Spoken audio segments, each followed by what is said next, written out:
ikaw ay isa ring registered nurse. Yes po. Akala ko athlete ang gusto mo, pero bakit ka nag-nurse? Actually, yung pagiging nurse po talaga, Oo. it's more of a stepping stone sana for US military. Pero your heart is not into it talaga. Hindi po talaga. So parang ako, since yun yung parang futuristic na magbibigay ng okay na source of income sa buhay mo, sa future mo, might as well settle kung saan yung parang safe, di ba? Since nung ano po, alam kong may bootcamp yung military, CrossFit ako. Kasi gusto ko ready ako pagpasok. Alam mo naman, pagpasok ko, mahirapan pa ako, di ba? So parang sore. Laging sore yung move ko.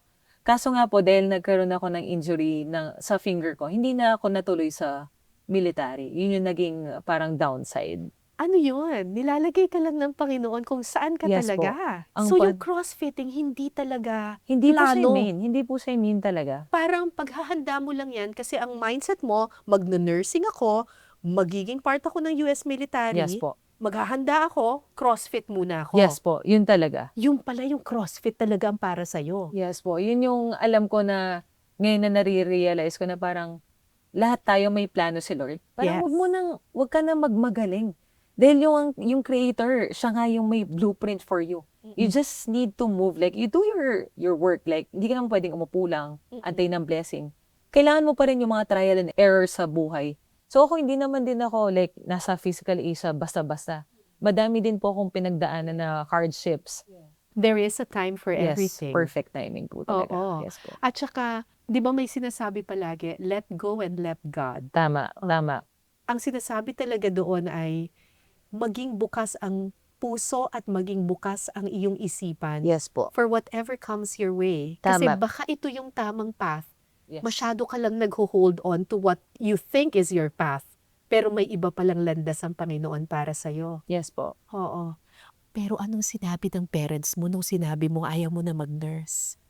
So, at first, which is normal naman talaga, like, syempre, lahat ng parents naman, futuristic lang naman kung ano makakabuti sa bata. Oo. So, parang, paano yan? Kung ayaw mag-nurse, mag-medicine ka na lang. Kasi total, nasa family naman natin yung mga medicine. Kaya yung mga ibang tao, parang pag nakikita nilang fitness coach ako, makakarinig ka pa ng mga bash na parang, ano ba yan? Yung anak ni ganyan, naging instructor na lang. Pero ako, kahit na nakakarinig ako ng ganon, parang hindi ako nawalan ng pag-asa.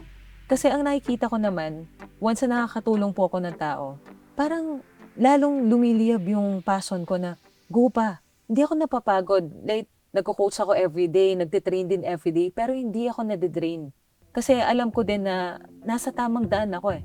Sabi ko nga sa mga kakilala ko, kung mayaman lang ako, kahit na libre nga kayo lahat dito eh. Basta offer ko lang kayo ng fitness kasi gusto ko healthy tayo lahat. Yung gym namin, like, open siya for everyone. Regardless ka anong age mo, may background ka sa sports or wala.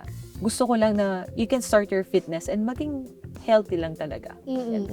At saka, alam mo sa puso mo na ito yung gusto mong ginagawa. Totoo yan. Kaya kahit po ang daming parang, hindi, wag yan, dinaban ko talaga. Kahit alam kong maraming hindi parang in favor sa gagawin ko.